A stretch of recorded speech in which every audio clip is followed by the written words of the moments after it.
Thinking she was tired and had gone to sleep at the hotel, I also tucked myself into the bed. But since I was still extremely worried about her well-being, I kept waking up and checking my phone for updates. In the morning, I noticed that she still hadn't called back or replied to my texts.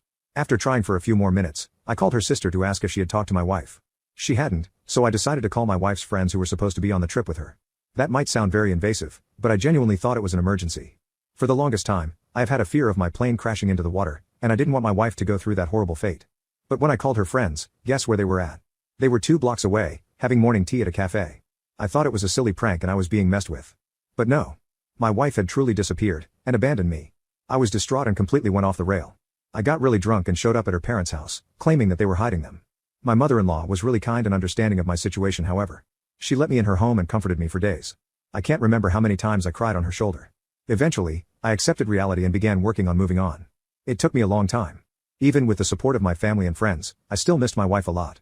I kept thinking that she hadn't abandoned me, and maybe she had suffered a terrible fate and was waiting for me to rescue her. I had to go to therapy for 2 long years before I stopped having nightmares about her being lost in a forest. But I didn't give up and did in fact move on. I was going on golf trips with my friends again. Going to pubs with them and getting absolutely smashed.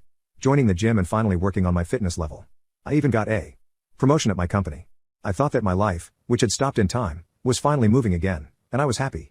But of course, my wife had to ruin that as well. A little less than 4 years after she disappeared, I saw my wife standing at my door with a baby in her arms.